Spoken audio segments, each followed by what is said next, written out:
अस्सलाम वालेकुम स्टूडेंट्स, आज हम पढ़ेंगे एलिमेंट्स के बारे में। कल हमने लास्ट लेक्चर में हमने एटम्स के बारे में पढ़ा। मैंने आपको बताया कि एटम्स क्या हैं।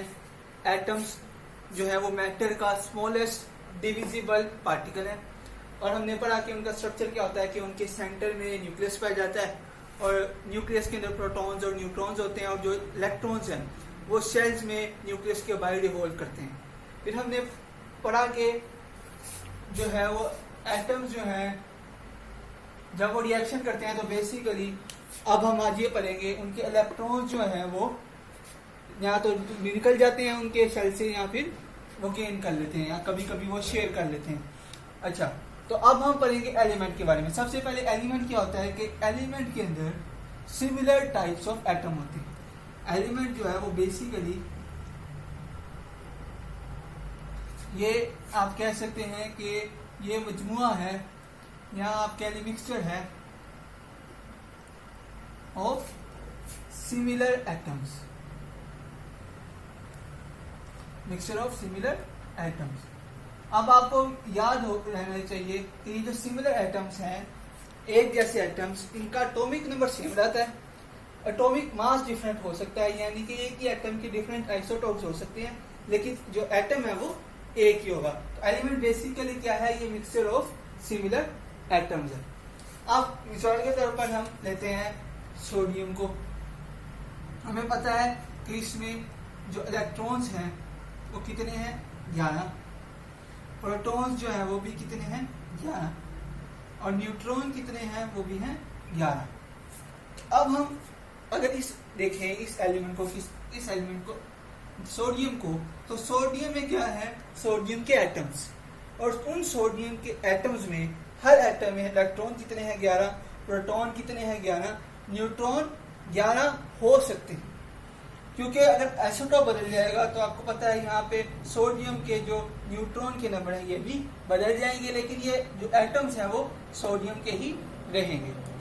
तो अब दोबारा से हम ये बात दोहराते हैं कि एलिमेंट क्या है, वो मिक्सचर है सिमिलर एटम्स का। उन सिमिलर एटम्स में जो है वो नंबर ऑफ न्यूट्रॉन्स डिफरेंट हो सकते हैं। नंबर ऑफ न्यूट्रॉन्स डिफरेंट होने की वजह से एटम जो एलिमेंट है वो नहीं बदलता, बस उसके क्या बदल जाते हैं, आइसोटोप्स। हमने एग्जांपल ली सोडियम की, हमने कहा सोडियम में इलेक्ट्रॉन 11, सोडियम के हर एटम में इलेक्ट्रॉन कितने होंगे, 11, प्रोटॉन कितने होंगे, 11। न्यूट्रॉन का नंबर जो है वो आइसोटोप्स में वेरी कर सकता है, वो चेंज हो सकता है। यहाँ तक हमने बात की एलिमेंट की। बेसिकली एलिमेंट क्या फिर हम कहते हैं, एक जैसे एटम का मजमुआ। तो अगर हम सोडियम के एलिमेंट को लेते हैं और हम चाहते हैं कि देखें कि ये रिएक्शन करेगा या नहीं करेगा, और अगर करेगा तो कैसे करेगा। सबसे पहले तो ये कॉमन सेंस की बात है, हमें पता है कि हम भी अगर किसी के साथ कोई भी ताल्लुक बनाते हैं तो हमारी बॉडी का सबसे बाहर वाला हिस्सा जो होता है वही कनेक्शन कर सकता है। मिसाल के तौर पर अगर मैंने किसी से हाथ मिलाया है तो मेरी जिल्द, मेरी स्किन जो है वो दूसरे इंसान के साथ कनेक्शन बनाती है। इसका मतलब मेरी बॉडी का सबसे बाहर वाला हिस्सा ही जो वो क्या करता है, कनेक्शन बनाता है। हमें पता है कि एटम के सबसे बाहर क्या होता है, इलेक्ट्रॉन होता है। तो ये जब किसी दूसरे एटम के साथ कनेक्शन बनाएगा या उसके साथ राब्ते में जाएगा तो उसके इलेक्ट्रॉन्स ही जो है वो एक दूसरे के साथ राब्ता बनाएंगे। अब हम सोडियम की एग्जांपल लेते हैं। हमें पता है सोडियम के अंदर 11 इलेक्ट्रॉन है, पहले सेल में 2, दूसरे में हमें पता है 8, 2, 3, 4, 5, 6, 7, और लास्ट सेल में इसके हमारे पास 1 इलेक्ट्रॉन होता है। अब अगर ये क्या करे, ये किसी दूसरे एटम के साथ अगर ये रिएक्शन करता है, हम सोडियम ही ले लेते हैं।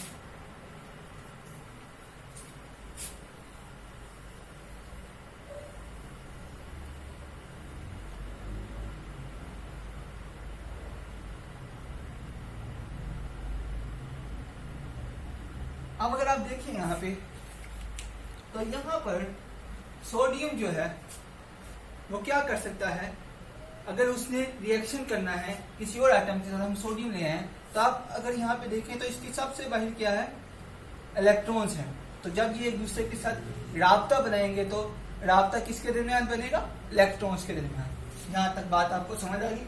अब हमें पता है, आपने घर में नमक देखा है, घर का जो टेबल सॉल्ट है सोडियम क्लोराइड, हमें पता है उसमें सोडियम ने क्लोरीन के साथ बॉन्ड बनाया हुआ है, कोवलेंट बॉन्ड बनाया हुआ है, तो हम क्लोरीन की एग्जांपल ले लेते हैं।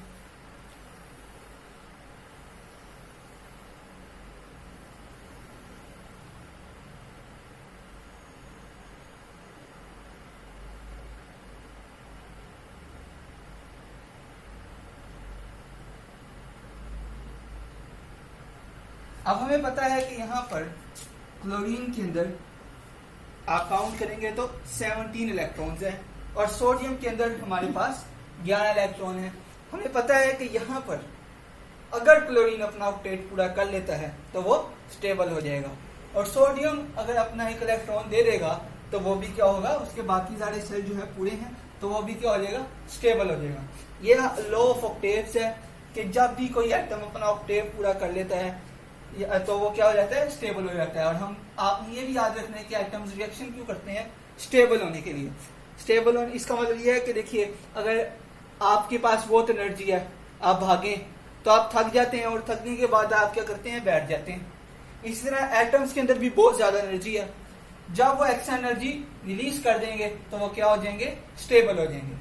तो इसी तरह सोडियम के पास भी यहाँ पे एक्स्ट्रा एनर्जी है, क्लोरीन के पास भी एक्स्ट्रा एनर्जी है। अगर इनका ऑक्टेव पूरा हो जाए तो ये क्या हो जाएंगे, स्टेबल हो जाएंगे। तो आप इसमें क्या करेंगे, जब ये दोनों सोडियम और क्लोरीन का एटम एक दूसरे के करीब आएंगे तो फिर वही इनके सबसे बड़े क्या है, इलेक्ट्रॉन्स हैं, तो ये आपस में क्या करेंगे, राब्ता बनाएंगे। अब ये सोडियम अपना एक इलेक्ट्रॉन जिसके पास एक्स्ट्रा है वो क्या करेगा, वो क्लोरीन को दे देगा, और उसका इलेक्ट्रॉन जो है वो क्लोरीन को देने की वजह से सोडियम जो है वो खुद भी स्टेबल हो जाएगा, और क्लोरीन भी जो है उसका भी ऑक्टेव पूरा हो जाएगा और वो भी क्या हो जाएगा, स्टेबल हो जाएगा। इस तरह इनके दरमियान एक बॉन्ड बन जाएगा जो इसका।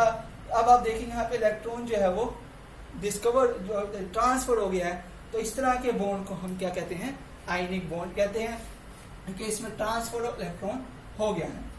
यह बात तफसील से हम बाद में पढ़ेंगे। तो बेसिकली मैं आपको क्या समझाना चाह रहा था कि एक एलिमेंट के अंदर सिमिलर अमाउंट ऑफ एटम्स होते हैं, सिमिलर टाइप ऑफ एटम्स होते हैं, और उन एटम्स के अंदर हमेशा इलेक्ट्रॉन प्रोटॉन का नंबर सेम रहता है, न्यूट्रॉन का नंबर बदल सकता है। और जब भी एटम्स आपस में रिएक्शन करते हैं तो उनके जो इलेक्ट्रॉन्स हैं वो एक दूसरे के साथ राब्ता बनाते हैं, और उन्हीं की इंटरचेंजिंग से उन्हीं में कोई तब्दीली आती है और एटम्स जो आपस में रिएक्शन कर लेते हैं। अगर तो इलेक्ट्रॉन दे दिया जाए आयनिक बॉन्ड, अगर वो आपस में शेयर कर ले तो कोवलेंट बॉन्ड। तो ये बात हमने आज पढ़ी एलिमेंट्स के बारे में, थोड़ी सी हमने टच किया इसको, बाकी बात हम बाद में करेंगे। शुक्रिया।